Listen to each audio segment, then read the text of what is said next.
This audio overview was generated using AI for educational purposes by Carey Family Dental and does not replace a consultation with your dentist.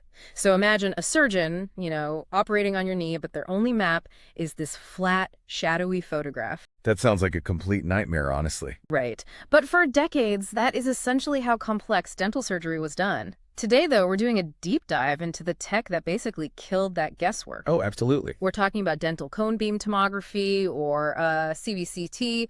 We really want to unpack what this 3D technology is, how it totally eclipses traditional 2D x-rays, and why having this architectural blueprint of your head matters for your care.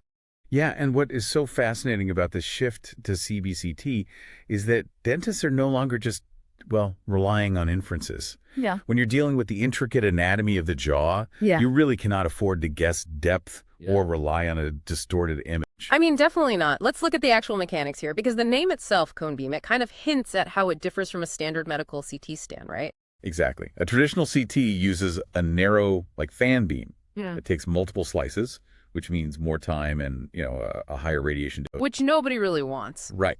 But a CBCT uses a cone-shaped beam. And that shape is what lets it capture the entire volume of the target area in just a single 360-degree rotation around your head. Which makes me think about how we usually view x-rays. Like, a traditional 2D dental x-ray is kind of like looking at a flat, basic street map. Yeah, or like looking at the shadow of a coffee mug cast against a wall. You see the height and the width, but you have zero idea how deep it is. Exactly. You don't know if the handle is facing toward you or away from you. So a CBCT is basically like dropping into a fully interactive 3D digital model of a city. Or, I guess, walking all the way around that coffee mug. That is a perfect way to put it.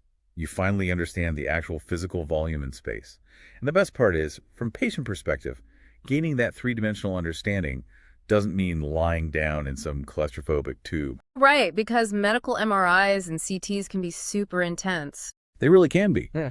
But this procedure is entirely open. You just remain seated or standing, and you simply hold still for maybe 10 to 20 seconds while the arm does its rotation. Just 10 to 20 seconds. That is incredibly fast.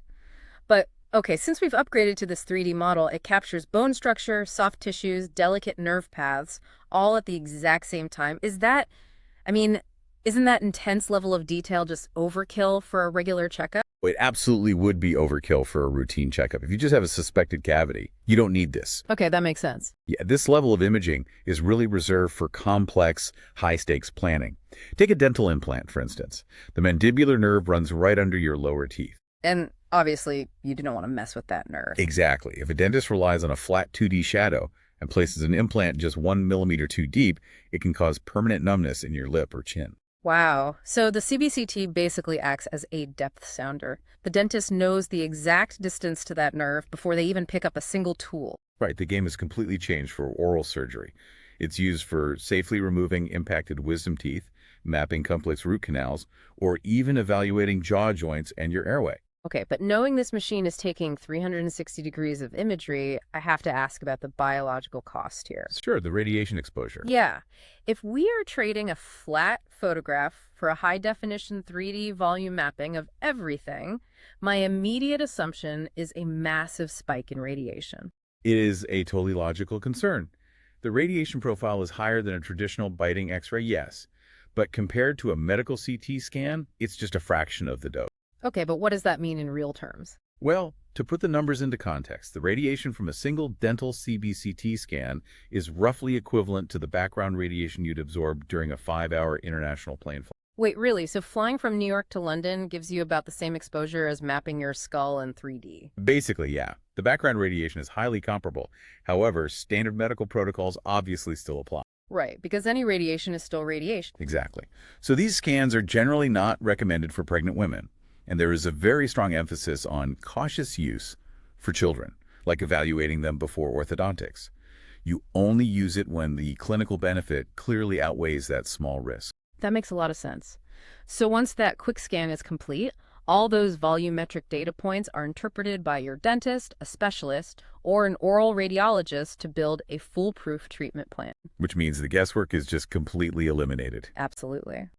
But before we wrap up this deep dive, I want to leave you with a provocative thought about the broader diagnostic power of this tech. Well, this is a really interesting point. Right. So we mentioned earlier that CBCT scans capture the airway.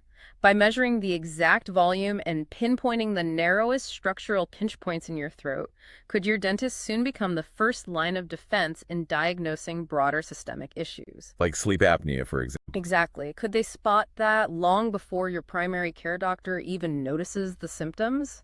It's a pretty wild thought to mull over.